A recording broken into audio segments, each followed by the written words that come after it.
So, this is your host, NCommander, and today I am making the type of video that I kind of hoped I never need to make, but I really just can't let this slide. So, I'm just going to be blunt about it. The other day, the Free Software Foundation reinstated Richard Stallman as its head, and this has caused a lot of controversy in the community. And for those of us who have a interesting history with Stallman, myself included, this basically is a slap to the face. And I personally have always held the opinion that Richard Stallman has been a net negative to the free and open source movement and a major enablement of toxicity and really just unpleasantness in general. There's also been a long history of RMS mistreating women or making really derogatory comments, to the point that why is this someone that we are celebrating?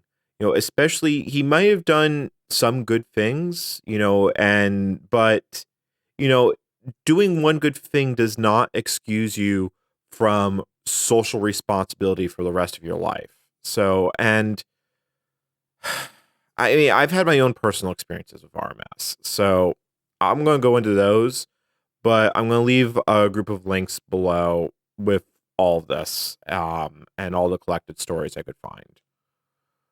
Personally, having actually experienced RMS back when I used to do volunteer work on FSF Savannah, him being involved at all has been just not a good thing. We have had to, a lot of us in free software have basically had to work around him and the views of the Free Software Foundation because it's like dealing with a cult. Now, I'll go a little bit more into detail about this, but that's the main talking points. Um, this move by the Free Software Foundation got announced on late Monday, and it basically was done with no fanfare, and it was done right before the Libre Planet conference that it'll be starting March 23rd. And it's basically given no opportunity for anyone to back out or otherwise change their plans relating to this conference. So it really is been designed in such a way that the Free Software Foundation was hoping that this would slide under the radar.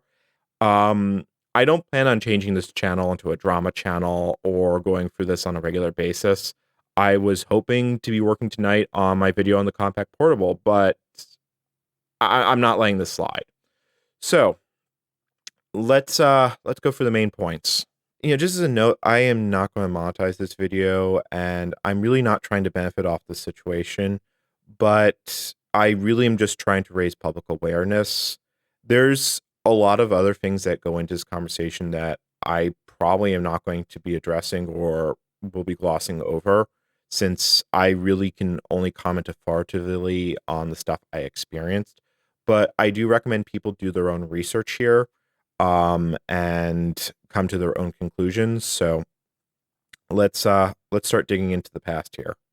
So I don't expect everyone watching this video to be familiar with RMS, but he's considered one of the forefathers of the free and open source software movement. He authored the general public license, or at least its ideals, and he was one of the original authors of GNU Emacs, as well as GCC, and I also believe glibc, as well as some other projects.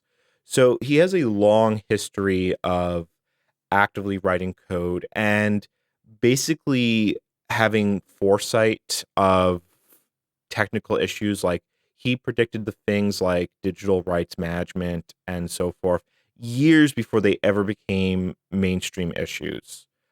But it's because of this that he's really been considered immune to criticism, and any attempt to bring up RMS's flaws usually tended to get people flamed out of existence. And it was only really in 2019 that the community as a large basically said, to heck with this, and had him removed.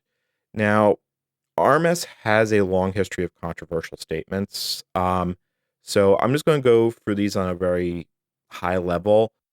In 2019, roughly, when Jeff Epstein was arrested, RMS made a lot of comments basically defending him and attacking those that were testifying against him. I can't go into details on this video because YouTube's code of conduct, they have a history of basically shooting down any video that goes into these topics. So I will just leave some links in the description, but these are not, these are things all said by RMS. So because of these comments and other things, um, MIT removed RMS as a fellow, and he was also asked to step down from the board of the Free Software Foundation. So that was in 2019, and in 2 days ago, he's suddenly back with minimal announcement, and a lot of people have taken objection to this, primarily because RMS is a toxic influence, and a lot of free software and open source software successes is in spite of him and the Free Software Foundation. And a lot of this I understand because I used to be involved in that world. I used to volunteer for for the Free Software Foundation Savannah project, as well as GNU HURD. And it really gave me a lot of insight to what is essentially a cult-like mentality. So frankly, I am, I find that the fact that the Free Software Foundation put RMS back means that they really haven't learned anything, and the having an organization that is the face, for want of better words, of free software, who not change in the slightest, this is really a problem as a whole. So we have a real problem in tech in general, trying to get new people involved and, getting people interested. This is especially true in free and open source technology because we have a higher barrier of entry. We don't, it's always been a major issue. I mean, Ubuntu had the low code teams to try and get more people involved, but, there's this ongoing notion that if you're not a white engineer who is likely an asshole, then you have no place in belonging. I've heard that, this is what a lot of people refer to as the tech bro community. Basically, it's this small subset of elitist garbage that basically writes off that what everyone else has to contribute, and I'm sick of it. And a lot of people are sick of it. It's why things like I fully support the Diana initiative, and we need more things like that to get women in tech and to break down these barriers, to get rid of the toxicity. And when RMS got canned, it was a good thing because we got rid of someone who actively was supporting harassment and abuse going back 30 plus years. So for the Free Software Foundation not only to bring him back, but to bring him back quietly, and there's never been an apology, there's never been any forgiveness, they haven't even done the bare minimum, and to spring it right before Libre Planet, just basically is, we're going to do this, you're going to suck it up and like it, and to hell with it. It's why I am currently editing this video at 5 a.m.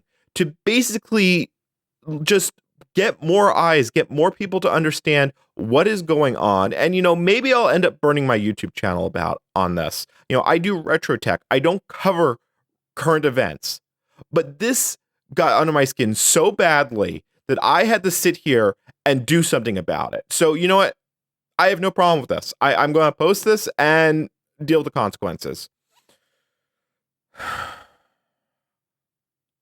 I'll give myself a moment, and then I will talk about my own experiences at the Free Software Foundation and how I just saw this cult-like mentality that just worships the ground RMS walks on, and how he basically takes a dump on anyone who doesn't bow down to his view of the world. And, yeah. Okay. All right. So back when I was in high school, so this was probably 2005, 2006, I was a really big believer in free and open source software, and I was just starting to come into my own as a programmer, learning how to code, and I started getting involved with what was known as Savannah. And Savannah was the Free Software Foundation's version of SourceForge. It was kind of an alternative to SourceForge, with more stringent guidelines, but greater services. And it seemed like a good place to get started because I could meet people, build my skills, and make a positive contribution. Now, Savannah had had some internal issues before I had gone there, primarily relating to software development and building of the platform. It was built on the same source code as SourceForge.net was at the time, but it was a fork of that code base, and development had stalled out for multiple reasons. So one of the first things I did was help modernize that code to make it run on the then current PHP 4, implement some stuff relating to trackers, and helping go through project reviews and submissions. So, it was mostly administrative stuff, but it was my first real introduction to this world on more than just reading a Slashdot article. So I was accepted as the Savannah administrator. I actually had root access to both it and administrative powers on the Savannah portal. So while we were discussing this, we began getting a roadmap together of what Savannah would get and its underlying software, which was Savane. And basically unsolicited, Stallman kind of barged his way into this conversation. Um, Stallman had basically been under the impression that Savannah was unmaintained and everything we are doing, we should just throw out and switch to GForge, which was another open source fork of the SourceForge.net software. And we basically tried to explain to him multiple times that, no, we've got this all sorted. We've got this plan. There's no major issues here. And RMS basically took a giant dump on all our efforts. I mean, I remember this conversation pretty distinctly. Unfortunately, it was on a combination of both the private Savannah mailing lists and the fence post mailing lists. So I can't produce the article, but it was basically, you took RMS's opinion or you took a hike.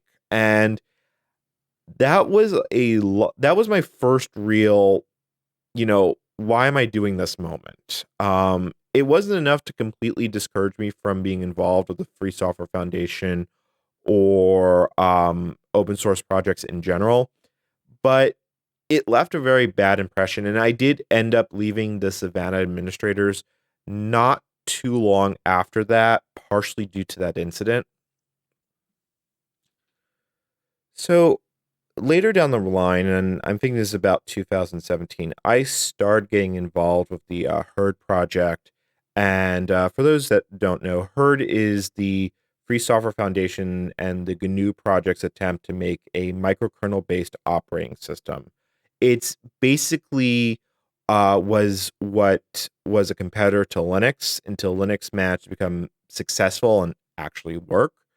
I never really expected any of that work to go anywhere, but I was interested in operating system design at the time, and it was kind of an interesting project to contribute to. I did learn a lot while doing so, but being involved with HURD development got me in touch with a lot of aspects of the Free Software Foundation because I would have to interact with the GCC guys, I'd have to interact with glibc, and, a lot of the attitude and the understanding that goes throughout the Free Software Foundation. And it really was an eye-opening experience at the time because um, the Free Software Foundation basically denounces any and all proprietary software.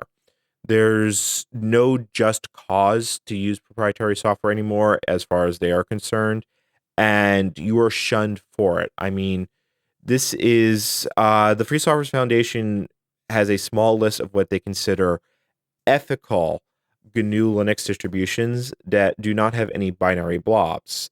But the fact of the matter is that most hardware requires at least some binary blobs, usually in the form of firmware for wireless cards, or if you have an NVIDIA or at the time ATI or now AMD graphics card, you will have or likely have proprietary graphics drivers on your system.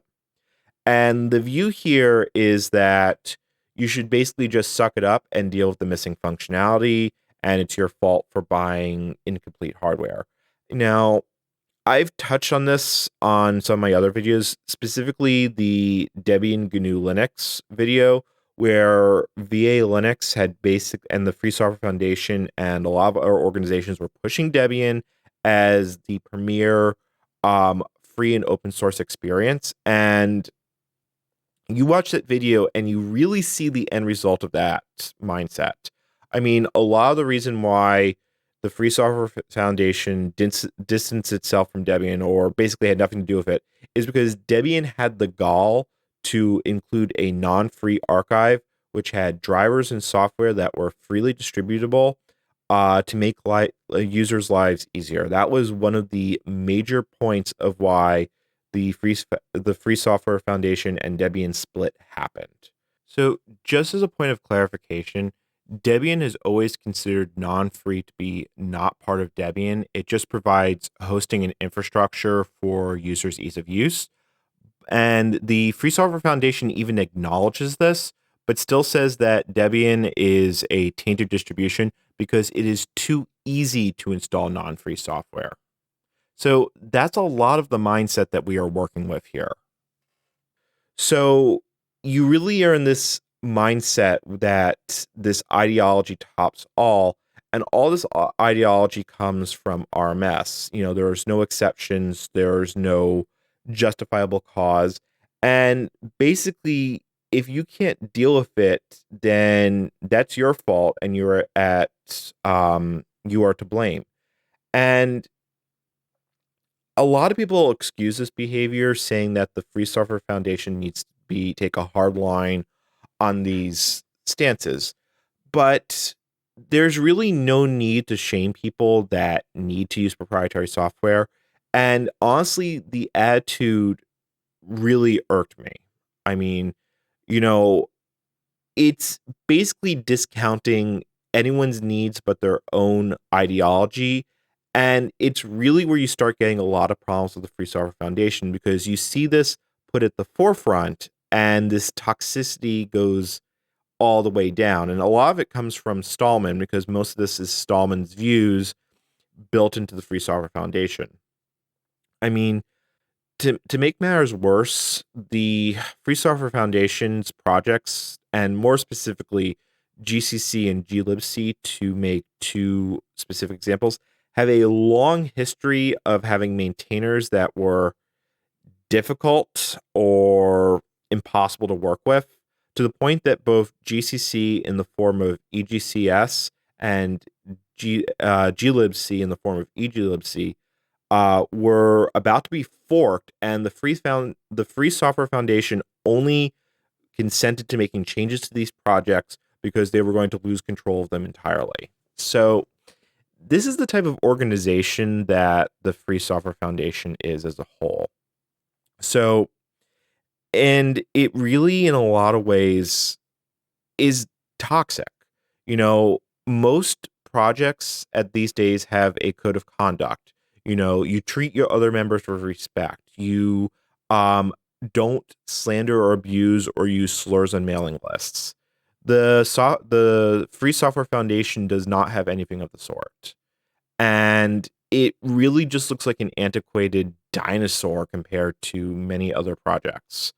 And it was this viewpoint and these ideology where you basically follow the party line or you're nothing, that made me jump shit to Ubuntu, and was eventually actually how I ended up working at Canonical.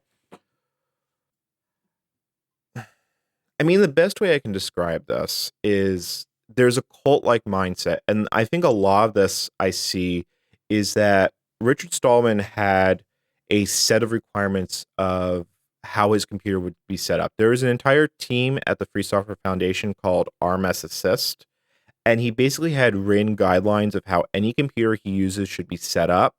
And at the time, he was using a MIPS notebook. And now, unfortunately, I couldn't find the original version of this document, but when looking into it, I did actually find Stallman's computer usage list, and he talks about the various machines he uses, how no blobs. But one thing that caught my eye was that the OLPC, the one laptop per child, was a machine that he used and then stopped using because they made the OLPC be able to run Windows. Not that it does or ships that way, just because it had the ability to run proprietary software.